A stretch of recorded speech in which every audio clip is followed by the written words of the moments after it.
మనల్ని ఓర్చుకునేవారే లేరు. నేను సహించుకుంటాను, ఇప్పుడు దాకా సహించుకున్నాను, ఇక నేను సహించుకోలేదని చెప్పేవాళ్ళు చాలామంది ఉన్నారు. కానీ దేవుడు అంట మన పాపముల విషయమే ఏం చేశాడంట? ఓర్చుకున్నాడు. ఈ భూమి మీద తప్పు చేసిన వాడికి ఖచ్చితంగా మనుషుడే శిక్ష వేస్తున్నాడు. ప్రజలు శిక్ష వేస్తున్నారు, భార్య భర్తకు శిక్ష వేస్తుంది, భర్త భార్యకి శిక్ష వేస్తూ ఉంటాడు, పిల్లలు తల్లిదండ్రులకు శిక్ష వేస్తారు, తల్లిదండ్రులకు పిల్లలకు శిక్ష వేస్తూ ఉంటారు. కానీ ఓర్చుకునే వాళ్ళు లేరు. అంటే మనుషుల్లో ఏం లేదు, ఓపిక లేదు. దేవుడికి అంట ఏముంది? ఓపిక, ఓర్పు. ఎందుకు ఓర్చుకున్నాడు? నువ్వు నశించిపోవడం దేవునికి ఇష్టం లేదు. నువ్వు పాడైపోవటం, నువ్వు నరకానికి వెళ్ళిపోవడం, నువ్వు నాశనం అయిపోవటం దేవుడికి అంత మాత్రం ఇష్టం లేక పూర్వము మనము చేసిన పాపం విషయమే దేవుడు అంట ఓరిమి కలిగి. చదవండి.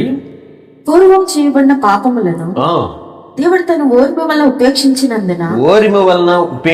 వలన ఆయన తన నీతిని కనపరచవలన, తన నీతిని మన ఎదుట మనకు కనపరచాలని క్రీస్తు యేసు రక్తమునందలి విశ్వాసము ద్వారా ఆయనను కరుణాధారముగా బయలుపరిచెను. ఆయనను కరుణాధారముగా యేసుక్రీస్తు రక్తం ద్వారా మనకు వరకు బయలుపరిచాడు. దేవుడు ఇప్పటి కాలముందు తన నీతిని కనపరచు నిమిత్తం తాను నీతిమంతుడును యేసునందు విశ్వాసం గలవాడిని నీతిమంతునిగా తీర్చువాడినే యుండుటకు ఆయన అలాగు చేశాను. ఆయన ఓర్చుకున్నాడు కనుక నువ్వు నీతిమంతుడు, లేకపోతే ఎప్పుడో నశించుకోవటం. అంటే మనుషునికి పాపము చేయటం అనేది అలవాటుగా మారిపోయింది. అది ఒక పనిగా పెట్టుకున్నారు పాపం చేయటం. విడిచిపెట్టి పరిశుద్ధంగా జీవించే మనసు లేదు. లంచం తీసుకుంటాడు, డబ్బులకి ఏ పనైనా చేసేస్తాడు, తప్పు చేస్తాడు, అబద్ధాలు ఆడతాడు. మరి ముఖ్యంగా ఏ పనైనా సరే తన స్వార్థాన్ని ఆధారం చేసుకుని ఏ తప్పైనా చేయడానికి మనుషులు ఇష్టపడుతున్నాడు.